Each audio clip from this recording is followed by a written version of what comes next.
Now, if you're familiar with the history of Britain, well, you'll be aware of Hadrian's Wall, built in 122 AD, a Roman frontier wall. You may have even heard of the Antonine Wall, same purpose. If you really like your history of Britain, well, you may have even heard of Wansdyke, the wall that separated Mercia and Wales. But what if I told you there was another wall in the south of Britain, perhaps of equal if not greater importance? Have a look at this. This absolutely monumental structure, and it stretches across southern Britain from one side almost to the other. This has puzzled antiquarians of old, of new, archaeologists for hundreds of years. Surely we should know more about this and what it was for. To help us understand this wall, this monument, would give us so much context about the landscape, the people, and what was going on here at the time that meant the need for this monumental earthwork to be constructed. And yet, despite almost 300 years of guesswork, sporadic digging, well, we still don't know what it was for and who it was built by. That was until now. In the last couple of years, we've had some archaeological dates which are going to help us piece this puzzle together. Welcome to the story of the Wansdyke. We're going to build a wall. It's going to be built.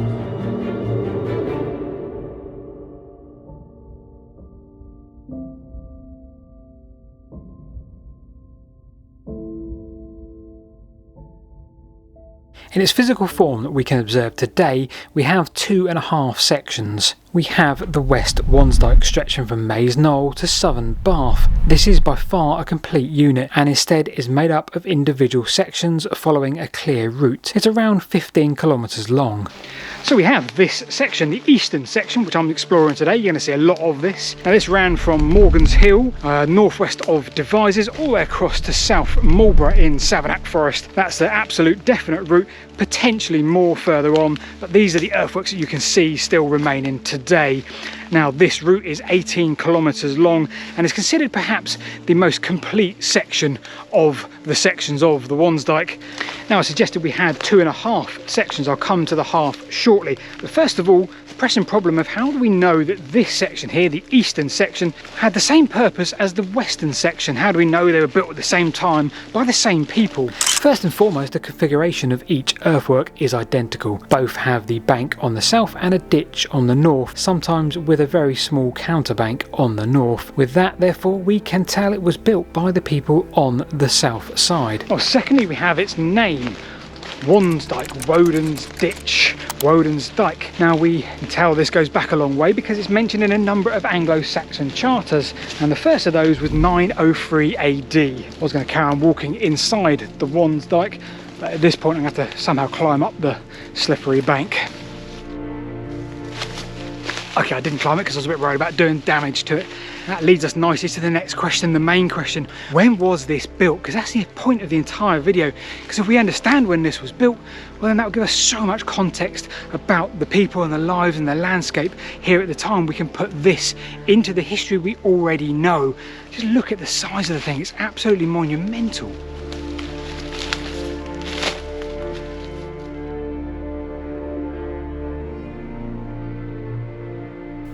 So we have two clear sections with monumental earthworks. Earthworks speaking of an organised society. We have a name and we have a maximum date of 903 AD when we have our first written evidence for this structure. Okay, so that's all good. We have the eastern side and the western side, but what of the gap between the two? Well, I'll have a look at this and you'll see exactly what joined them. Just the other side we have a slightly raised agger of a Roman road. We've got a ditch here which marks this hedge line. Now this Roman road sort of goes between the western side of the eastern section at Morgan's Hill all the way across to Bath on the eastern side of the eastern section of the Wansdyke, and it's connected by this Roman road. We have a very straight line for miles, hedgerows and a ditch here in between me and the Roman road just the other side. Now I don't want to play down the Roman road, I'm very much here for that, but in context of today's quest, what does it mean? Well, I guess we have two options. If this was just a coincidence and the Roman road was not seen as part of the entire structure, we can consider two separate earthworks, perhaps in their own right.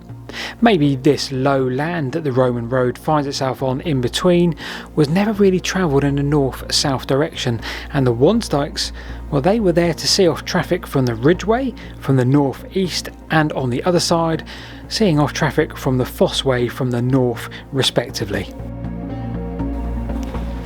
But what if they did use this structure? What if it turns out they did use this as part of the Wansdyke, the bit that connects the east and the west all the way along here? It doesn't look like a huge structure. Do we have any evidence at all that it was part of that structure? Well, it turns out we do. I'll list it and you let me know if you buy it or not. Number one. Well, we do have the OS maps from the sort of the late 1800s, and they do detail this as both the Wansdyke and the Roman road. That's only 150 years or so of history. Number two, we can go back a bit further to some early tithe maps, late 1700s, early 1800s, and again it details this as the Wansdyke. Then we have number three, Tom from Allotment Fox of the YouTube channel, where he discovered a document from the 1300s which very much changed my opinion on this whole debate. This area was once a huge forest, to the north of where I am now, Chippenham Forest, and to the south, Melksham Forest. Now these forests had boundaries, written boundaries, like an old charter. And there we have it. This Roman road has for over 700 years been known as the Wansdyke. Okay, so this isn't evidence in itself that this was definitely the Wansdyke, but my goodness me, we've now got 700-800 or so years that this had been known as the Wansdyke. That's much more tangible than anything else to suggest that this was one long linear structure all the way across the country. Okay, so let's recap. We have a maximum build date of 903 CE, and while we don't have as yet a start date, let's try and pin that down, and we'll start here at Morgan's Hill. Our beloved William Stukeley came here and was inspired to comment and pass judgment. In fact, he declared it was of Iron Age construction, and we should overthrow any notion of those that imagine it to be anything to do with the Saxons. So Stukeley went on to evidence this, and he did so on Morgan's Hill, in fact right here on this very spot, because this is where, from the middle section, the Roman road and the Wansdyke actually split, and up there you can see the earthworks. That's the Wansdyke, carries on up there over the hills, and in that direction, up that pathway there, well, that's the direction of the Roman road. And Stukeley said, well, we don't need to do any archaeology or any digging here, we can just look at the landscape. The Roman road, he said, well, that cuts right through the Wansdyke, therefore the Wansdyke came before the Roman era. Fantastic. He declared it was built by the Balgai tribe as they advanced north, one of their 4 walls. So surely Stukeley wouldn't get this wrong, would he? I mean, he did get a few things wrong and led people up the garden path for centuries on end, but not this time. Our Stukeley had some basic archaeological principles at play here. One thing cut through another, therefore we can date it. We have the Wansdyke as a pre-Roman structure. So off goes William Stukeley, and in comes Sir Richard Colt Hoare, self-described as a historian of Wiltshire. Hoare doesn't do any digging per se, but does give us a few really helpful insights. Just forgive me on a little bit of continuity on this film. Filmed over 2 days that are very different from one another. Now, Colt Hoare, well, by and large, when he came here, he agreed with Stukeley. He said, yes, this was definitely of Iron Age construction. It certainly looks like it, feels like it, and he attributed it to a number of different things that Stukeley did too. But he said one other really important factor. You see, he found a bit like this that was sort of cut through as a sheep drove, and he looked at one of the banks, and he deemed that right down here, he said, well, actually, there's 2 different layers to this. He said what he saw was Iron Age hill fort at this level, and built on top of that was something which was more akin to the Saxons. So that's all good, maybe we're starting to be on the right track, but it doesn't really help us pin down a date. It just tells us what they used to think a couple of 100 years ago. But Hoare himself stood over at new buildings on the eastern side of this section, where it just stops in the middle of a field in the middle of nowhere, no prominent point on the landscape. And he almost came up with a side quest there and then himself. Well, did this go further? Did this use any more dykes that we know of? Or perhaps this went down to the Kennet and formed a complete linear boundary across the country from the Kennet, that side, all the way across here to the Avon, closer to the Bristol end. And we have one long monument which I will never stop being completely awestruck at. Look at that there, if you can see through the mist and rain. He was already friends with the Earl of Aylesbury, a major landowner in this area of Wiltshire. The good Earl and another shepherd at the time both recall the Wansdyke style earthwork. Now, to get the location as they described, we have to go off the beaten track to around about here. Okay, so that is a shot I replicated from a book, the Albany book I think it was, and it's a speculated route as per Sir Colt Hoare's notion that this went on much further. So let's set our own little side quest. Let's stick 60 seconds on the clock as of now. Let's dive in that hedge and see if we can see any evidence of the Wansdyke this far out. Well, I've got to find a way in first. Now, straight on down that way in a line across the valley goes the Bedwin Dyke, and he stipulated that that would have been part of this Wansdyke. I need to find a way in the hedge so I can actually have a look at it and see if it does look anything like the Wansdyke. Just trying to fit a suitable gap. Clock's ticking. Okay, so I'm probably going to need more than a minute to explain, but nevertheless, are we in the Wansdyke? Well, we've got a huge bank on the southwest side, with slightly less of a bank on that side. So this does really fit with the construction of it. Everything else about it looks quite good. The gap between the two banks looks good. So have we got the Wansdyke on our hands?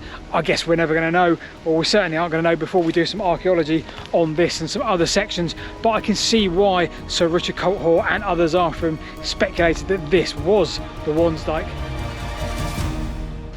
Hoare was now obsessed or inspired, and he spent months, almost years, looking at various ditches and dykes from the Bedwin Dyke, Chisbury Cramp, Broad Lane, Inkpen, all of those places to try and see if this looks like what they look like, and maybe it was a continuation further that way. Now, many of us today aren't really convinced that that does join up to a lot of those dykes and banks and earthworks, but perhaps time and archaeology will one day tell us and fill in that gap.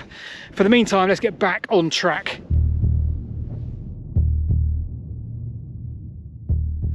70 years would pass and we still believe this to be of Iron Age construction, and that's okay because it doesn't half look like a hill fort in places, and of course William Stukely told us that to be the case, so why would we believe otherwise?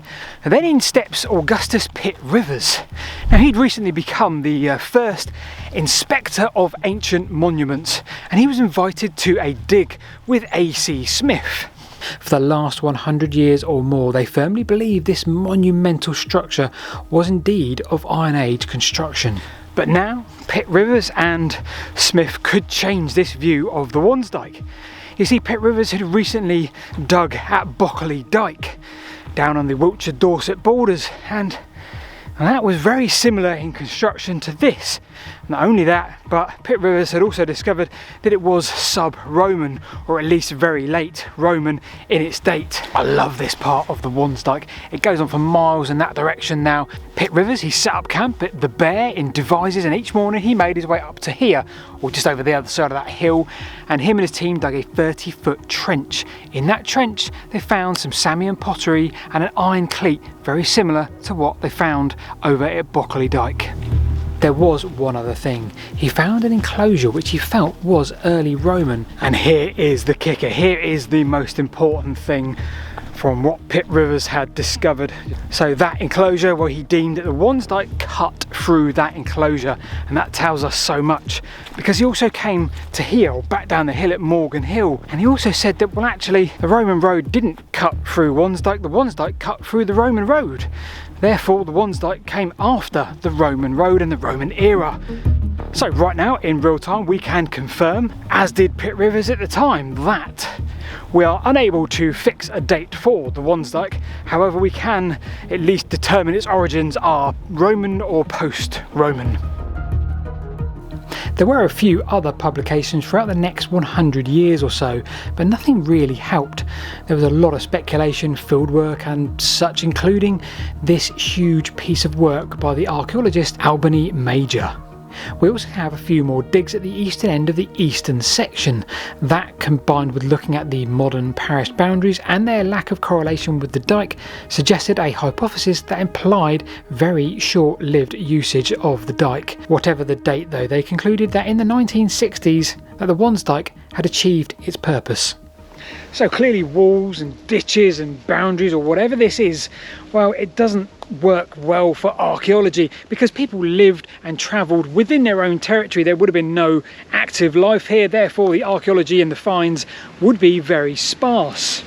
So let's now consider what this would have been used for, and we're going to use 3 different theories to do that. I'll go through each very briefly and you let me know what you think is the best one, or if you have an alternative theory. I look forward to meeting you in the comments below.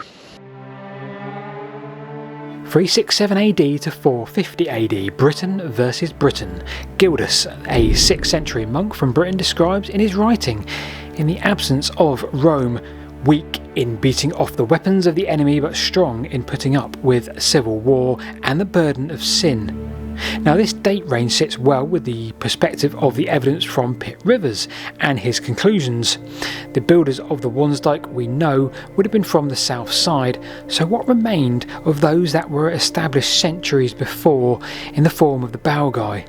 If so, they would have been protecting from the Dobunny to the north. With the potential power vacuum from the Romans slowly offering less protection, events like the conspiracy of 367, or perhaps the building of the Wansdyke was there to protect the routes of the Foss, and equally on the eastern section that of the Ridgeway, hugely important trade routes and lines in their territory. This theory, however, has holes. Alan Soldat suggests that it doesn't really consider the Douro Trigus, later coming out from the Somerset levels and reoccupying strategic hill forts and capturing the Mendips and its valuable resources.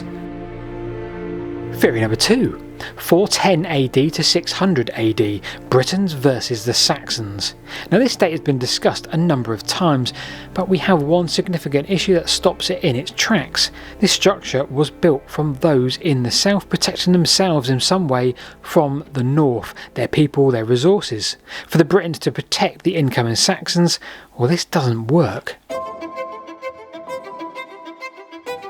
So this is Shore Farm. I was invited here by the farm owner. It's on private land and untouched by the plough and people for centuries. That was until Dr. Langlands and colleagues from Swansea University recently came here and turned this entire structure metaphorically on its head. Optically stimulated luminescence was the order of the day. You take some soil from various places and you determine when it last saw light. So let's step forward to 750 CE and we have Mercia, Athelbald, the king of, invading deep into Wessex territory. In fact, Athelbald was a patron of Glastonbury Abbey at the time. Wessex was very much on the back foot. Now, Kinewulf, the king of Wessex, his first act as king in 757 CE, well, his first act was to witness the transfer of some land within Wessex to Malmesbury Abbey within Mercia. Late 757 AD, Athelbald is murdered, likely much to the joy of Kinewulf. He began to step up. We have him noted as battling with some Britons, granting land himself now in various charters. So I've reached the section where the Ridgeway here crosses almost perpendicular with the Wansdyke, and potentially one of the reasons why it was built at this point, certainly in its wall sense. Now, right now, could this have been the perfect opportunity for Kinewulf to stamp his authority on Wessex and build this huge frontier, this barrier, this trade barrier? Right now, as Langlands and Reynolds have both suggested in the past, this construction, this monumental earthwork could have been a great opportunity for Kinewulf to stamp his authority on the boundary between Wessex and Mercia to the north.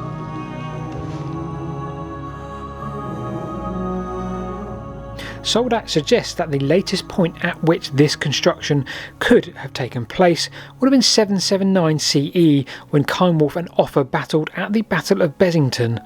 Offa took the settlement and Wessex was subjugated by Mercia for the next 23 years. So perhaps we're looking at a structure that ultimately inspired Offa to build his famous dyke separating Wales from Mercia soon after. So what of a date? What of optical stimulated luminescence that we've been promised? Well, Dr. Alex Langlands suggests that the date range would be something between 650 CE and 750 CE. Now that's great because it doesn't fall too far from the third theory that we discussed, perhaps a tiny bit before Cynewulf's time, and perhaps the king prior to him was already building up these defences, this border, which perhaps Cynewulf took over thereafter. Well, either way, we do have Wessex versus Mercia as a result of the test conducted just about half a mile in that direction at Shaw Farm.